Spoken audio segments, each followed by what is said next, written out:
If you are not on mute, please go on mute. So first of all, thank you to all for being here tonight.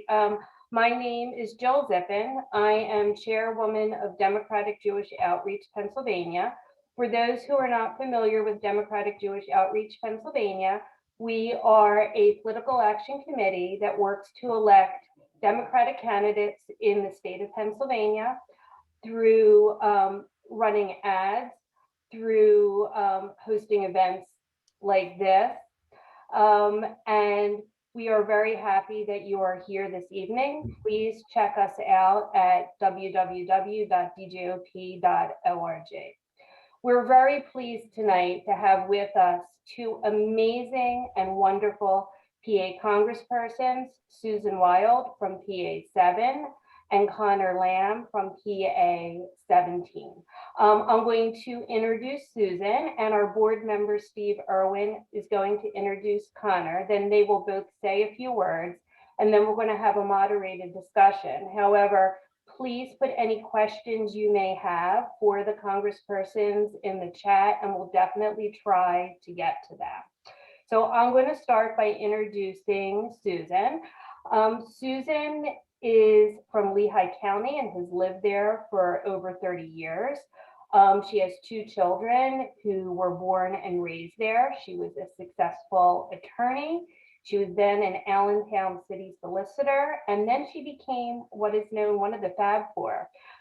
We had no women congresspersons or federally elected officials actually before 2018, and she came in with that class of women, and we are very, very pleased that she won re-election this election cycle in a very tough race.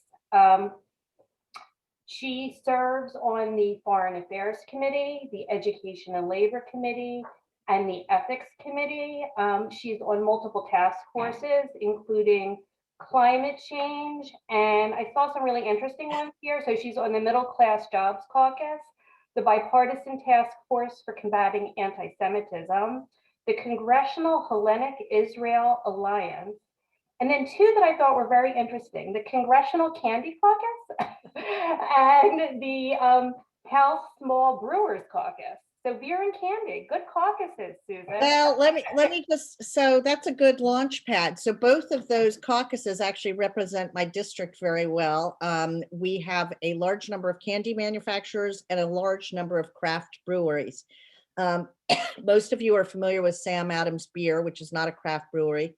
They produce more Sam Adams beer in my district than they produce anywhere else in the country. Little known fact. So those caucuses actually fit my district really well. And by the way, before COVID, the Candy Caucus had amazing social events that were just so much fun, and also led to a lot of weight gain. But anyway, it's good to be with all of you. A lot of you know me already. I know a lot of you already.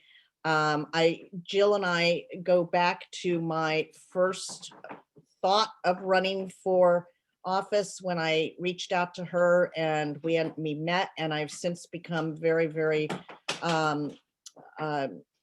good friends with many of the people in DJOP, and I really admire the work that all of you do. Jill mentioned that I'm on the Education and Labor Committee. I'm also on House Foreign Affairs. I'm also on House Ethics, and I just picked up a fourth committee, the Science and Technology Committee, which I'm really excited about. That also fits my district really well. We're a heavy duty manufacturing district. We have a lot of colleges and universities, and several of the colleges and universities have really sophisticated laboratories and that kind of thing. So I think that'll be a really good fit. It's going to be a lot of work, I have to say. And it's more committees than somebody who's considered a frontliner would normally take on. Frontline being people like Conor and me, who are always vulnerable candidates because of the nature of our district. My district is solid purple. I think Conor's is a little more red than mine, but right down the middle, even number of Democrats and Republicans with about 15% independents. In 2018, I was fortunate enough to win by 10 points. And that last year in November, this past November, that shrank to 3.5 or 3.8% actually. Why the difference? Well, it was a really tough election year all the way around for Democrats. As you know, we lost a number of seats and our margin right now in the House is way too narrow for our liking. I also had a much better funded opponent this past time, another Jewish woman. So it was constantly being talked about as the only race in the country where one Jewish woman was running against another. She was a self-funder and financed her race almost exclusively herself, put in about $3 million of her own money, and sadly has filed to run against me again. So, and is already doing campaign events. She is very right-wing. She identified heavily with Trump and touted her Trump endorsement until, of course, we got to the general election, and then she tried to paint herself as a moderate, which is not unusual. In the primary, when she was running against another far-right guy, she was touting the Trump endorsement. Remains to be seen what she does in 2022. It's going to be a really strange election cycle, I think, because of what we have seen just in the last couple of months in Congress. And, you know, they're not the old Republicans. They're a whole new breed of Republicans. And one of them, Lauren Boebert from Colorado, who you may know is the gun-toting woman who wants to take her guns everywhere, is coming up to my district next weekend to campaign for my opponent and do a fundraiser for her. Imagine that. So it'll be a tough race again. It was a tough race last year. I think the easiest, you know, people always think the first one's the hardest. I actually think the second one was harder than the first, and I think next year may be even harder. The country is clearly terribly divided, and it remains to be seen whether the Republican votes in my district, of which I have to get a sizable number in order to win, whether those Republican votes are mostly the Trump type Republican votes or the middle of the road Charlie Dent type of Republicans. Charlie was my predecessor. He's turned it into a very good friend. He's a Republican who has just done a wonderful job of helping me transition to this job, has given me his full support. His whole family has announced that they vote for me and so forth. He and I are actually working on a joint op-ed right now on the values of bipartisanship and why it still matters. So watch for that soon. But I don't know, you know, in this time, it's hard to know whether his kind of Republicanism helps or whether the far right will prevail in my district. Guns are a huge, huge issue in my district. And so I suspect that's why Lauren Boebert is coming up, because there are a lot of conservative pockets, even of Democrats who, you know, are scared to death that we're just there to take away their guns. So it's just a challenging district. My last race last year cost about $5 million. I expect the next one will as well. And of course, Conor and I are also going to be competing with a Senate race in Pennsylvania, a governor's race in Pennsylvania, which is both good and bad. It drives turnout, but it also drives turnout on the other side. But the best news of all, of course, is that Trump won't be on the ballot. That's very good. That's the best I'm going news to of all. stop you. I'm going to stop you Yes, there. I'm going to that's let fine. Steve introduce Conor, and then we're going to do some Q&A. So Steve, why don't you take it away and make sure you're unmuted. I am unmuted. Am I unmuted, Jill? Yes, you are. Great. So Conor Lamb is the closest thing that we have in Western Pennsylvania to one of my heroes, Jack Kennedy. He's Catholic and of Irish descent. He was born into one of the first families of Pittsburgh politics. His grandfather was majority leader of the Pennsylvania Senate, and his uncle is city controller here in Pittsburgh and among the smartest elected officials in the Commonwealth. He serves and continues to serve with distinction as a major in the Marines, though most of his victories have been in the courtroom as opposed to in a PT vote.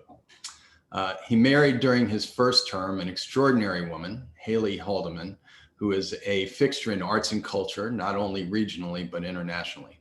And he celebrated his victory for his second term by welcoming his first son, Matthew, who may be in the background at any point during this. Conor's one of those Pittsburghers who's comfortable around our friends in Philly.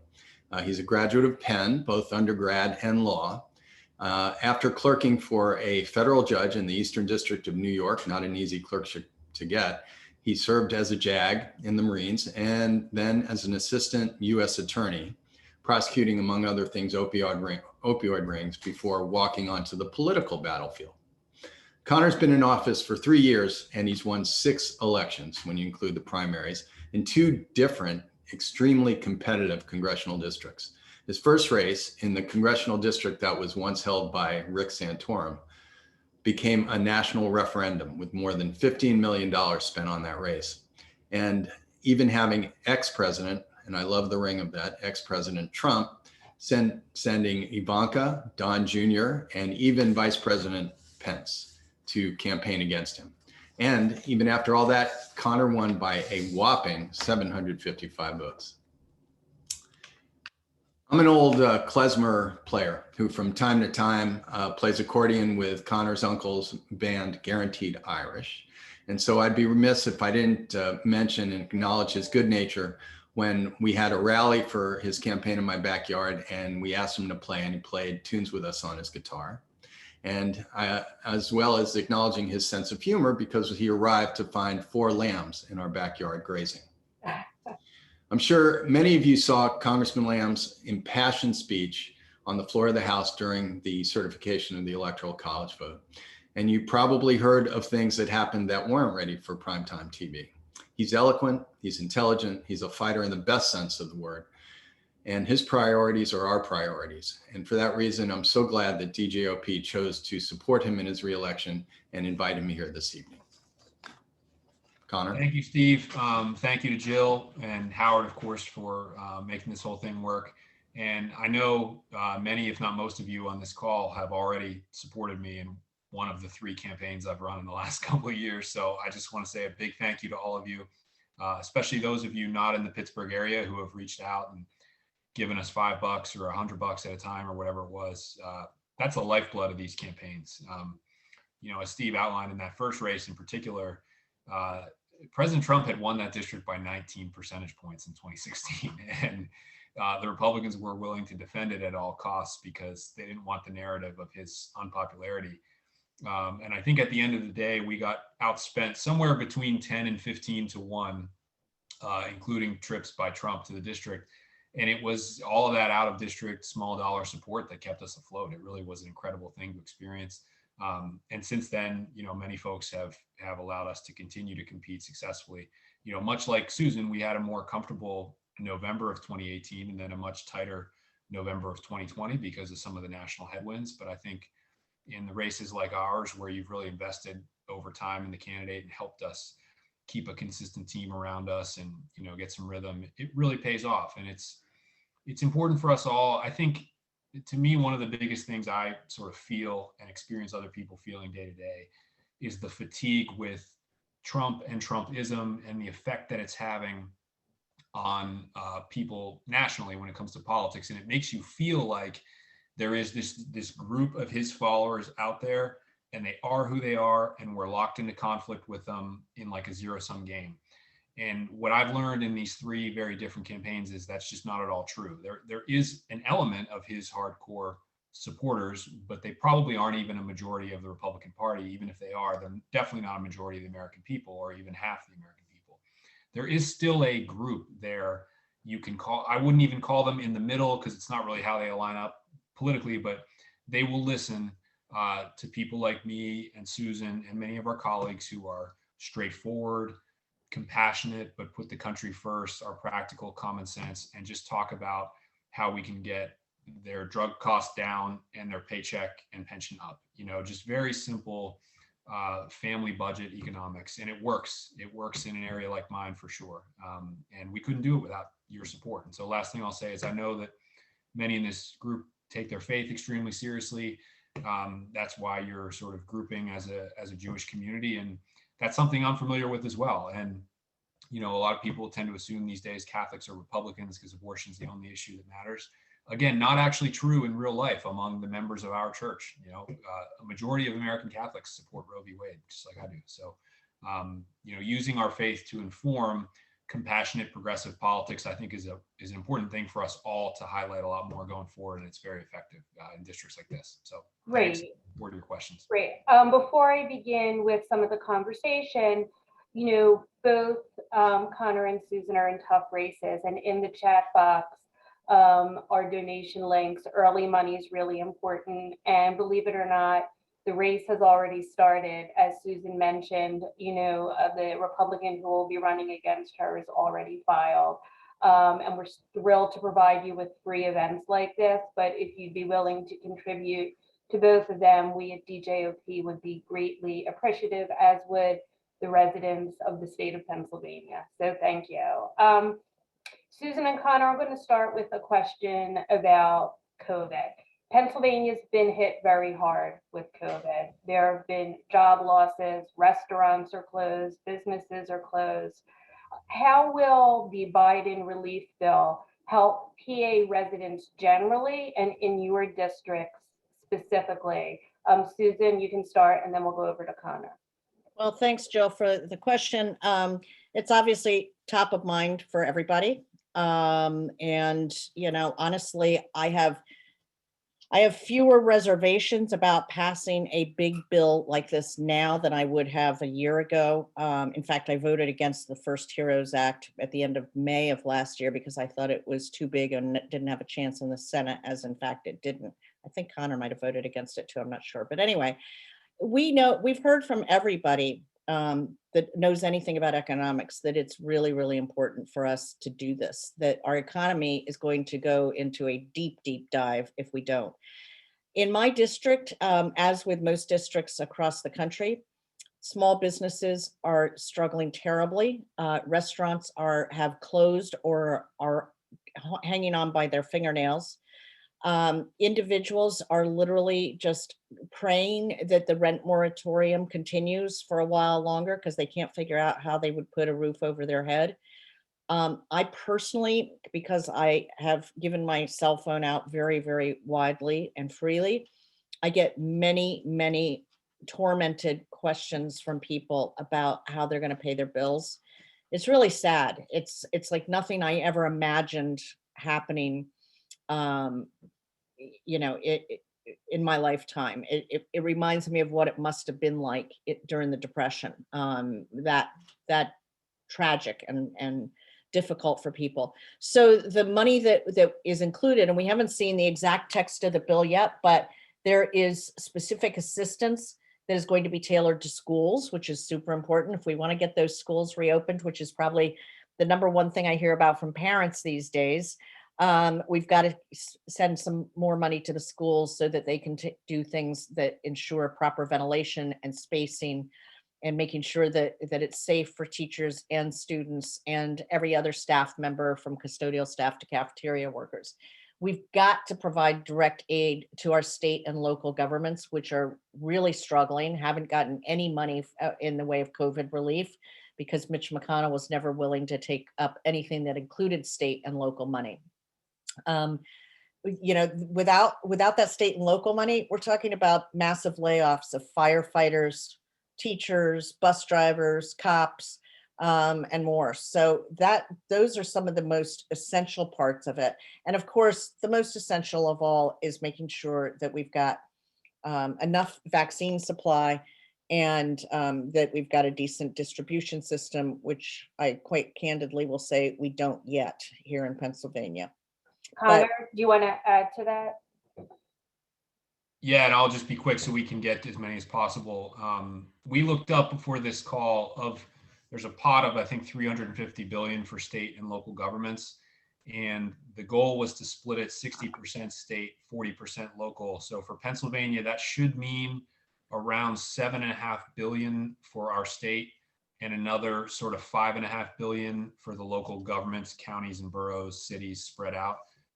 For combined like $13 billion in government assistance, which is pretty nice. I mean, the state budget shortfall last year was like 4 billion. So if they're getting almost double that in aid in this bill, plus money for the state and for the local governments, that's pretty good. Connor, you and Susan are both in purple to reddish districts. what would be your response, Connor, to someone who says this bill is really too big and too costly, and how can you support it? What do you say to your voters when they say that to you? I think I would say two things. One is when we were in the middle of World War II, nobody was asking whether, the amount that we were spending on tanks and troops and bombs and ships was too much. There was just a simple goal, which was win the war or nothing else matters. It doesn't matter how large the debt is if Japan and Germany split the US in half and take us over. And I don't think it's hysterical or an exaggeration to make that comparison now. We've got 500,000 people dead, more than in World War II. So I think we have to basically do everything we can to get out of the pandemic. And I also think it's important to look at this bill in the proper frame. Larry Summers and a bunch of Republicans have tried to criticize it as a stimulus bill that will overheat the economy. It's a disaster relief bill. It's not a stimulus bill. And the reason that's important is take that money I just talked about for state and local, $350 billion. That's not like going directly into the economy the way that checks for consumer spending are, in a way that would then overheat the economy and cause inflation. That's all going back in time to keep these governments from doing what Susan just said, which is lay off people. So it's a job protection measure. And a lot of the bill is that. So when you look at the huge size of it, yes, it seems large, but what we are doing is recovering from a once in our history disaster for which almost 500,000 of our fellow Americans are dead. And the cost of that, unfortunately, is large. One of the things I hear frequently with respect to Pennsylvania is how hard it is to actually get a vaccine. I've heard numbers that Pennsylvania's last, or it's number 43 or number 47, whatever the numbers are, in people getting shot. What can the federal government do to raise the state's performance in getting vaccine into the right arms and to more arms faster? And what is Pennsylvania doing wrong, in your view, if you believe they are doing something wrong? Susan, and then Connor. I always hate to blame the state, although it has been an imperfect rollout, because this was such an unprecedented, I hate using that word anymore, we've all used it too much, situation, and everybody had to adapt really quickly. I think we've learned a lot in a year. Unfortunately, the vaccines just became available late last year. I actually was the Democratic lead on a letter to Vice President Pence, former Vice President Pence, I should modify that, asking what the administration's plan was for vaccine distribution. And we followed up on that several times, never received any kind of response. Now I'm not surprised at all. And by the way, that was a bipartisan letter. So part of the funding that will be coming from this next COVID relief package will be appropriated directly to the Biden administration to allow them to directly launch a national effort, a national vaccination program. Quite honestly, I think that's what we should have had from the beginning. It should have been mastermind at the federal level and then specific protocols down to each of the 50 states. But of course, we all know that's not what the Trump administration did. They instead chose to ignore the reality of COVID. So I believe that if we can get some federal control over the vaccination program and the distribution of it, that it's going to go a long way. And by the way, Pennsylvania is not the only one. You know what's going on in New York, and everybody, virtually every representative I talk to in Congress, their state is going through the same kind of thing with a very few exceptions. Florida seems to have done a pretty good job of the rollout. So I think that that the solution is that it needs to be taken over by one overseer, and that should be the federal government, and then it should be transferred down through the states following a very strict protocol. Connor, your thoughts? Yeah, it was in the paper today. The Biden administration has increased vaccine supply weekly by 57% since they came into office about 1 month ago, less than a month ago. So that's already, they're doing better. Not going to feel it right away, but it will happen soon. Also in our bill is a lot of money to send directly to local health departments and federally qualified health centers and similar places, so that they can get the money in their hands to hire people to do vaccines and also do outreach to inner city communities, rural communities, places that may be a little more hard to access.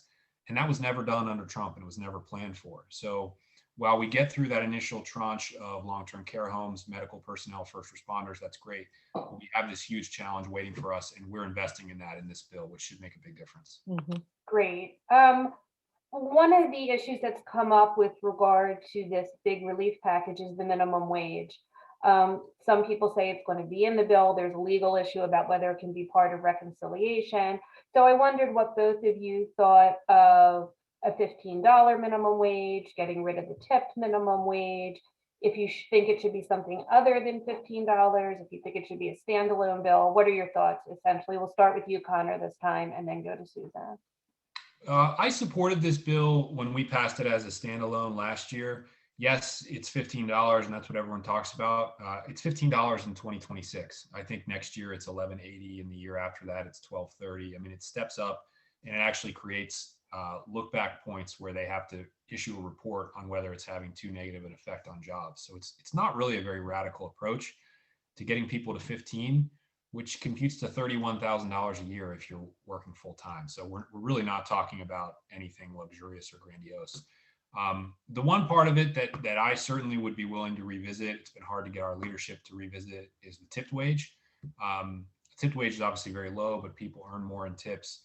And to me, the test of this has been so far, I've asked almost every server that I've had in anywhere from an Eaton Park up to a more mid-scale restaurant or bar, and they all favor the tipped wage. And I think that's partially because we're in a pandemic and people don't really want to change what they're used to in the time of crisis. So we might have to work on that piece of it, because our bill would basically eliminate that over time. Susan, do you want to add to that?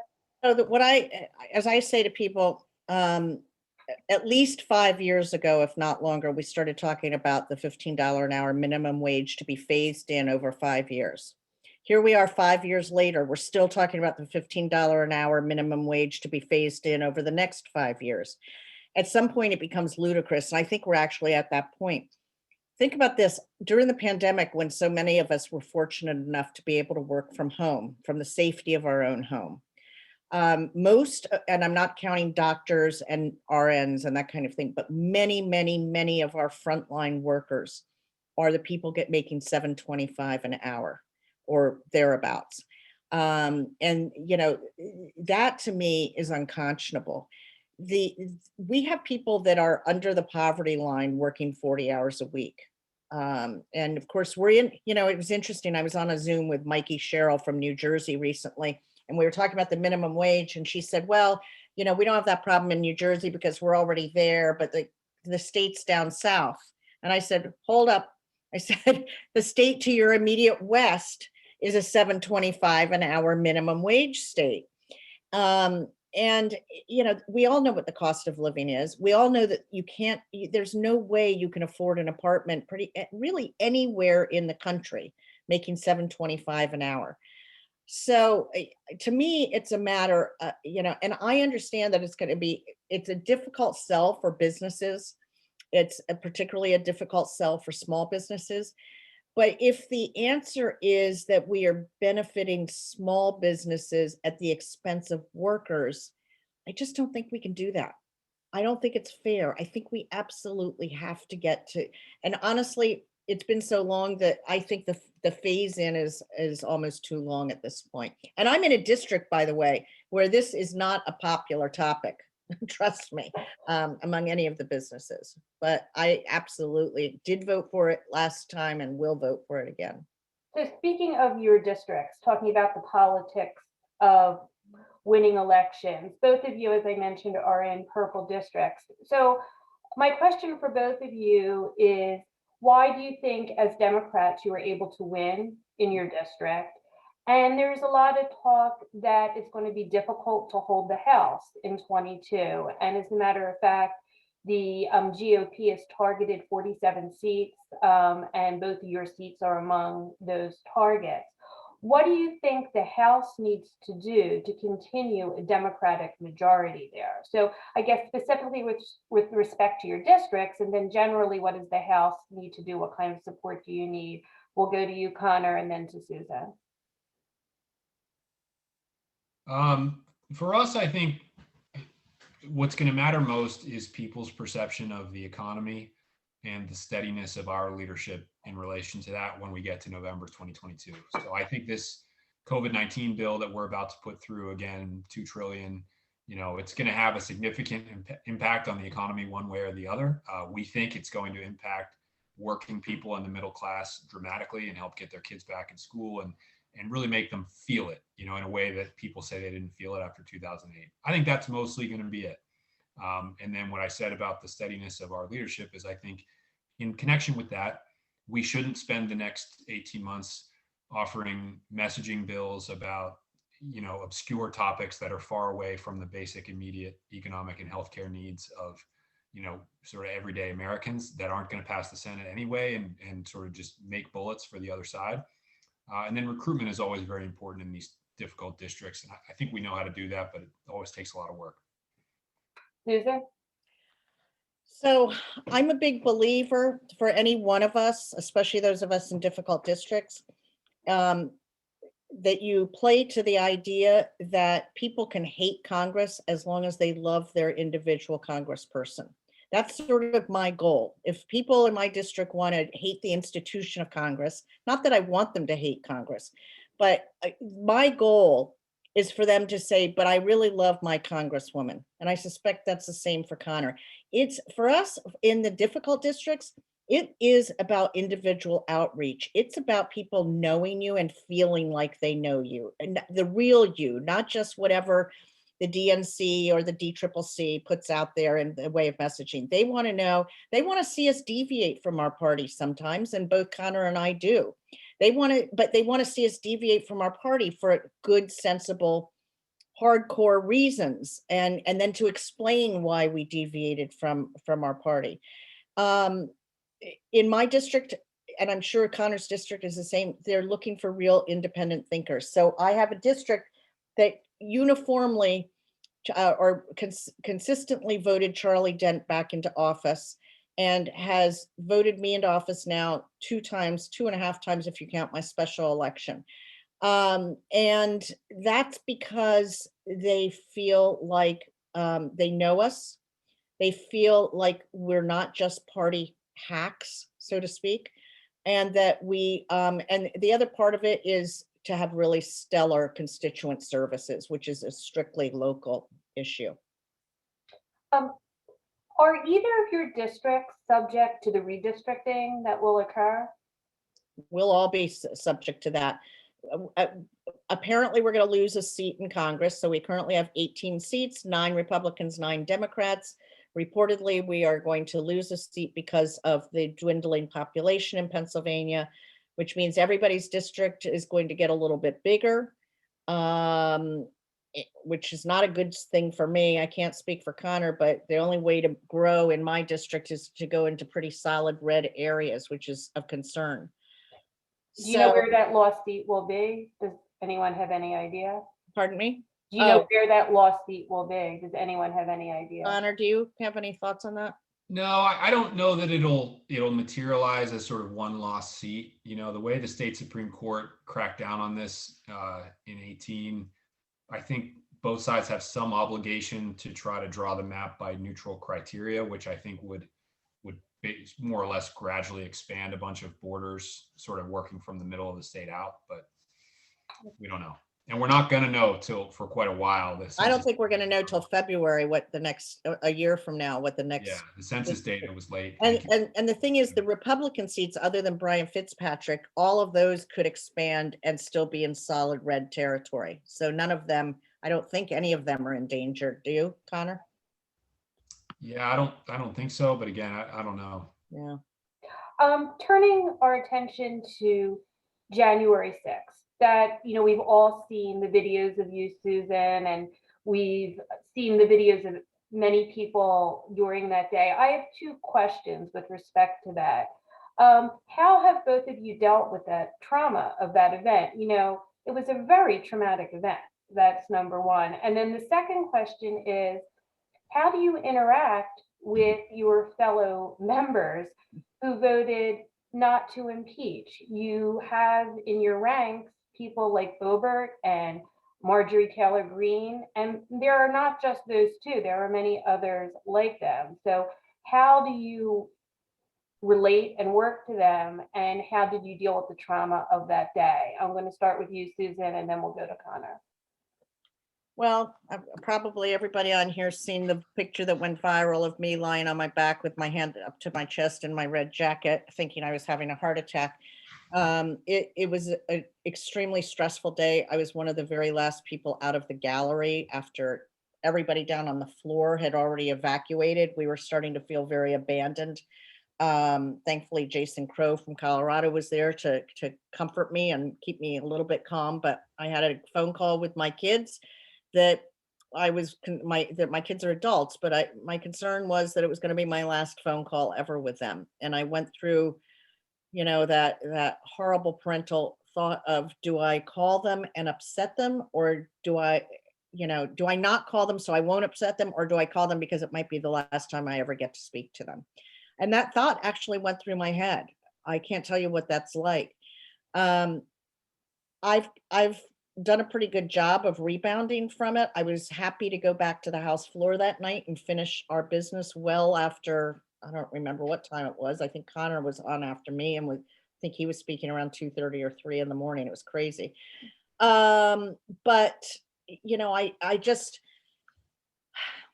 we have to compartmentalize in this business. The fact of the matter is, at least Conor and I and other people similarly situated, we don't have the luxury of saying we're not going to work with Republicans who didn't vote to impeach or who voted against certification of the election. That would be a death knell for me because I'm always trying to talk about how bipartisan I am and how much I work across the aisle. So unfortunately, I have to look for the best of the worst, meaning, I look for the people across the aisle that either the 10 who did vote for impeachment or didn't vote for or voted for certification, or I look for people where I can find common ground on other issues. It's an imperfect solution, but it's what I have to do. Connor, do you want to add to that? Yeah, I mean, I think Susan really said it great. I think she summed up how a lot of us are feeling about it. We have a job to do, and I think if you just take it out of the House for a second and look at the Senate, you can see from this past weekend's impeachment vote, we only have sort of 7 votes above the 50 Democrats that are clearly responsive to reality on this issue and understand the threat that Trump posed to our democracy. And so if the suggestion is that you're not supposed to work with people who think like this, we'll only ever pass 2 bills this Congress, and it'll be the 2 that we're able to do by budget reconciliation, because you can only do that twice in Congress under the rules. So we can't do that, unfortunately, or we would lose even more seats than we lost in 2020. And so we got to just be pragmatic about it and find the people who are willing to work to help us build roads and hospitals and all the stuff we need to do. And I think the voters will reward us for that because we're the majority party. This is for both of you. Marjorie Taylor Greene really has made a name for herself. There must be Republicans who find her distasteful as well, or are they unified in their unwillingness to speak their distaste to you, even in private conversations as Congresspeople? Connor, you want to start? I mean, I hear lots of Republicans say publicly how they feel about her, prominent ones in the House and Senate, and they do the same privately. So, look, the fact is that the majority of the House Republicans are closer to her than they are to me or Susan or even Brian Fitzpatrick. That's why Kevin McCarthy does what he does. That's why he goes and meets Trump. Trump remains the center of popularity and the magnet in their party. And she's he called her and endorsed her essentially. So she's a very powerful person in there now. For our purposes, though, I would just say, we don't need that many Republicans who want to work with us to be effective. We do have a slight majority. And, if you take the 20 or 30 there who have voted with us in the past on stuff, who have worked with us in the past, who, did not vote to overturn the election, that's a pretty powerful block. And you find another group like that in the Senate, and all of a sudden it's game. So we're not saying that we're going to really work with Marjorie Taylor Greene, because she's not playing as us.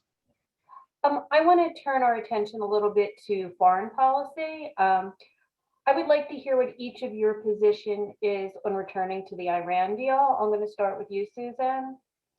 Well, thank you. As a member of the House Foreign Affairs Committee, I am quite certain we're going to be seeing that at some point this Congress. Um, Look, it was an imperfect deal.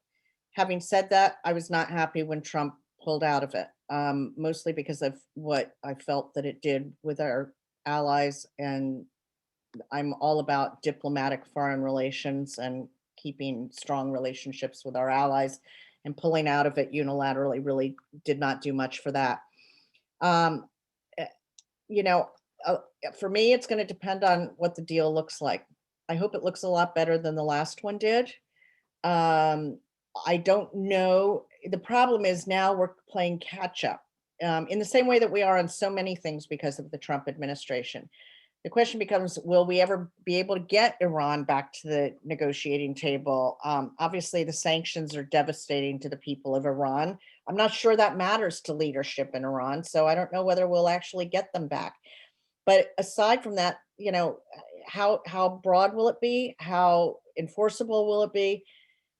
There's a lot of work to be done on it before we take another vote on it and before I will vote to re-enter it. But having said that, the one thing that I will tell you that we almost always are able to find consensus on in the Foreign Affairs Committee is that Iran can never be permitted to get a nuclear bomb. And so I do think that there is the potential for a good agreement to be, or at least a good proposal to be reached. The big question is whether we'll ever be able to get Iran back to the negotiating table. Connor, what are your thoughts with respect to that? Yeah, on the specific issue of Iran, I'm very doubtful that the conditions at this point are possible for Iranian leadership domestically to be able to sort of come back toward us. I mean, they're so far past on enrichment, amount of material, and I think their perception is that they have suffered so many indignities from America during the Trump reign that they would have to take a harder line with us than the original deal. And obviously we would never accept that. So count me as a skeptic. If anyone can pull it off, it's Biden and his team, because they were so deeply involved last time, especially Jake Sullivan. But I sort of doubt it. And I'll just end by saying we have to have Europe with us on this and so many other issues. A really important unrelated foreign policy issue in my part of the country is steel dumping and steel tariffs, and what Trump tried to make all this hay out of how he was protecting the steel worker by slapping tariffs on everyone. It left us in a worse position in a lot of ways, because it drove, Europe closer to China and Canada and South America, who should all be on our side. So I think the best thing Biden is offering is a real prioritization of Europe, NATO, those older relationships in which the democracies, technologically advanced countries can get together and use their combined force against the Irans and Chinas of the world. Right. And the only thing I want to add, Jill, is that one of the areas that I feel the most confident in the Biden administration is in foreign policy. I'm grateful that we finally have a president who really understands foreign policy and has worked in that space for so long and really, really cares about it.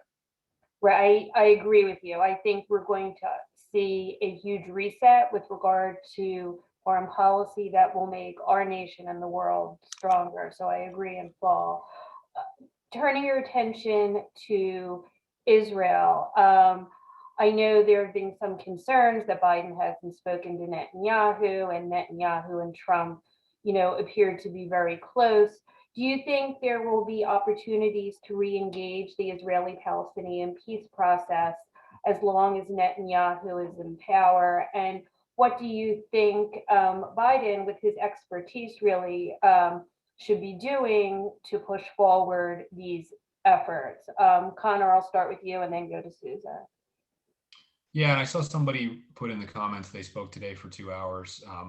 All I can really offer is to say we should never give up on that. I mean, my understanding of our traditional role has always been to try to encourage talks between the Israelis and the Palestinians with us as an honest broker. And I thought the biggest mistake of the Trump years was he became such an obvious partisan in that whole thing. I mean, Israel is our ally. Don't get me wrong. Like that, they are our friend and ally in the region. But you have to try to set up some sort of context where it's possible to have discussions between the two sides that we are supportive of. And in order to do that, I think you can never give up. You have to show that you always have that prioritized, and I think Biden will try to do that. And I just hope he politicizes the relationship less than it has been for the last 4 years. Susan, could you I speak? concur in what Connor said. And, you know, in the same way that we hold our own elected officials to account for their actions and their words, I think we, you know, and as much as I believe firmly in the necessity of having a strong relationship with our allies, that doesn't mean that we have to kiss the ring every single time.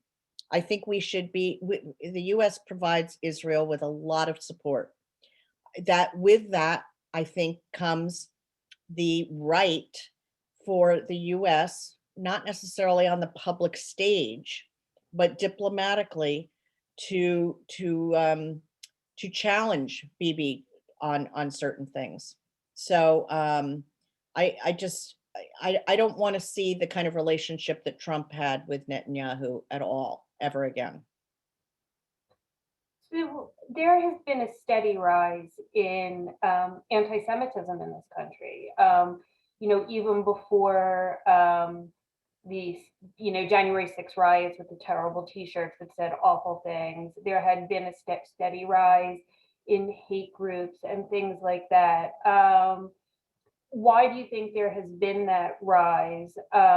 And what do you think we should be doing about it at the federal level? Do you believe there should be a domestic terrorism bill? There has been some talk about that, particularly with regard to how these groups can be investigated compared to, say, international terrorists. And Susan, specifically with regard to you, as you're the only Jewish federally elected official in the state, have you yourself had anti-Semitism directed towards you? So I'll start with you and then we'll go to Conor. I wouldn't say I've had overt anti-Semitism, but as everybody on this call knows, anti-Semitism takes all kinds of forms. So for one of the examples I've given is that when I was running the first time and we were going out knocking on doors as we did in those days, a well-meaning gentleman said to me, when I got to his neighborhood, you might not want to let people know that you're Jewish. Not real. And this was somebody that, I mean, he's basically a good person, but it was, you know, is obviously an ignorant remark and not one that I was about to abide by. I consider that to be an anti-Semitic comment, even though I know he didn't intend it that way. You know, I always say love is love, but hate is hate. So when we see these extremist groups rising up, supposedly in hatred of Hispanics and Blacks and the Black Lives Matter movement and so forth, the reality of the situation is that chances are those people aren't exactly the best friends of Jews either. And, you know, the fact that Trump had a daughter who married into a Jewish family and converted and is raising Jewish children, I don't think it means that he gets a pass on what he did to increase anti-Semitism in this country. But it's not just about Trump, and I don't want to always look backwards. I do believe that people in this country are still, an awful lot of people are still fundamentally anti-Semitic. I think that there are anti-Semitic tropes used all the time, and I don't just mean by AOC and Ilhan. I'm talking about by people who really just don't know better, haven't been properly educated. And it's a huge concern to me. I've got 2 kids in their 20s. You know, for the idea, and I saw the BDS movement in person on their college campuses. So, you know, I think we've got a lot of work yet to be done. Conor, what is your thought on the domestic terror bill? And is that something you would support? I think I'm already a co-sponsor of it. And in fact, one of our leading Jewish voices on the Democratic side, a guy named Brad Schneider from Illinois, is the lead for our party. He's our next event, Oh, actually. good. Okay. So mark he'll that tell down you- on your calendar We're on working on it with March Fitzpatrick. 15th. They're not done with it yet, I don't think, but yeah, we'll be supporting it. And I come from that world of federal law enforcement. It's what I did. It would be tremendously useful in a totally fair way. So just to give you one example, not of anti-Semitism, but related to January 6th, one of the groups that was behind that attack is a group called the Oath Keepers, and they recruit military and law enforcement veterans to come and train with them, handle heavy weapons, have tactical gear. And they led people literally into the Capitol and maintained radio communication and used military tactics to make that event larger and more effective.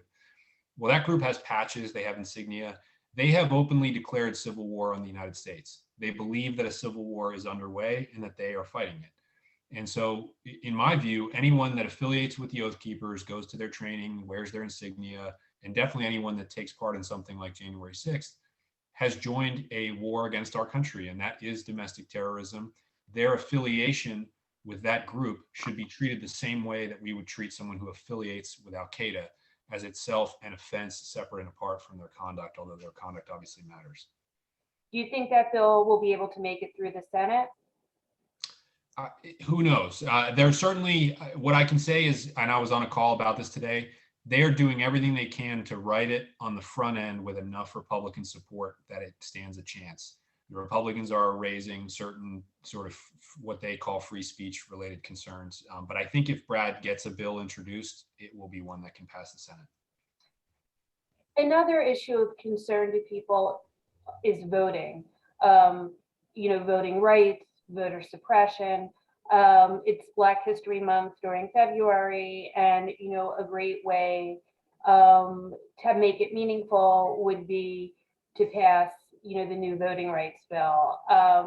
Is that something that you think you can get through the House and Senate and onto the president's desk, or is that going to be a reach? I'll start with you, Susan. Thanks for starting with me. So I was actually just on a call earlier today regarding Citizens United, which of course is the landmark Supreme Court case that led to the intrusion of really big dark money into our political system.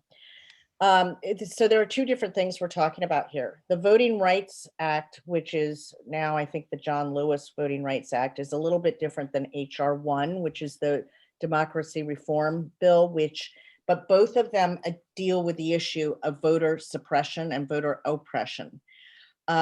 Since November, I'm trying to remember the exact number, something like 165 bills have been introduced across the country by Republican legislatures to try to reduce the number of, or the eligibility of people to vote. There's a reason for that. Reduced numbers benefit Republicans generally. That's why the Republican legislature in Pennsylvania that passed Act 77 pre-COVID to approve no excuse absentee voting suddenly thinks it's, an atrocious idea and they want to get rid of it. Why? Because it benefited Democrats substantially last year. So we absolutely have to try to get these bills through. HR 1 would actually subsume, I believe, the John Lewis Voting Rights Act. So there's a little bit of a turf war there, because obviously it's very important to have a Voting Rights Act that bears John Lewis's name. HR 1 is much more all-encompassing and would, I think, accomplish the same purpose. But I believe that we have to pass HR 1 this Congress, because it is our last opportunity, probably in my professional lifetime, if not my lifetime. And we are not going to have this alignment of the planets for very long, where we have a slim majority in the House, a tiny majority in the Senate, and a Democratic administration. If we don't pass it this time around, gerrymandering will be rampant across the country and we will lose any opportunity to get it done. Conor? I agree with the importance of the bills. I will absolutely vote for them. My honest assessment is that the Republicans will not support it in the Senate enough that they will get through. So then, I saw somebody in the chat asked about the filibuster. We've already had, I think, two Democratic senators on our side say they wouldn't support changing the filibuster under any circumstances. So, when it's something as foundational to our democracy as this, especially in the wake of an armed attack on a vote counting procedure, which is what January 6th was, I say go for it. And I don't say that, I don't mean about the filibuster. I say go for it in terms of pass it in the House and send it to the Senate and pressure them and make them own it if they're going to refuse to do what we need to do to get that stuff. And then we need to go for an all-out public citizen lobbying of senators to try to get it through. Because I think it literally is our last opportunity and anytime soon to get that through. I agree, because in many ways, we have minority rule, and we need to, in order to have a representative democracy, I think that our founders intended, really, we need to pass this. I agree. We're reaching towards the end of this, but Conor, I would be remiss if I didn't tell you, I read in the Daily Cause today that you may be interested in running for Senate. Is that true? You can make news here. You can make news here, Conor. Yeah, right. All of a sudden, I'm experiencing connectivity issues. No, I'll be taking a look at it for sure. And for those of you who've reached out, I'm honored by that. Would love to hear from anybody on here about it. I went to Washington because I was frustrated that I didn't think Congress was getting results. I thought there was a lot of gridlock, and parts of the country like mine were losing out. As Susan and I have both mentioned on this call so many times, we've gotten a lot done in the House in the last 2 years, a lot. And we've both seen how the Senate is the place that things go to die. And I think we need to change that. So I'll look at it, and I'll certainly be willing to support whoever the Democratic nominee is if we get that feedback. Thank you. Well, I want to thank both of you for being here. This was really interesting and really informative. And to everybody on this call, please support Susan and please support Conor. We need to keep them in the House, and please sign up for our next event, another conversation with congresspersons. This event will be called Keeping the House Blue in 22, and it'll feature Congressman Brad Schneider and PA's own Brendan Boyle. It'll be March 15th at 7 p.m. And if you like these events, we would love for you to support DJOP too, in addition to Conor Lamb and Susan Wild. So once again, thank all of you for being here. I know you could be doing a lot of things, and thank you for being with us. So thank you, Conor and Susan, and thank you, everyone, and good night. Thank you. Thanks, everybody. And thanks again to Steve, who work. introduced me. He stayed silent throughout this, but he's been a great friend and got me involved with this group. So thanks, Steve. Thank you, Steve. Thanks, everybody. Good evening.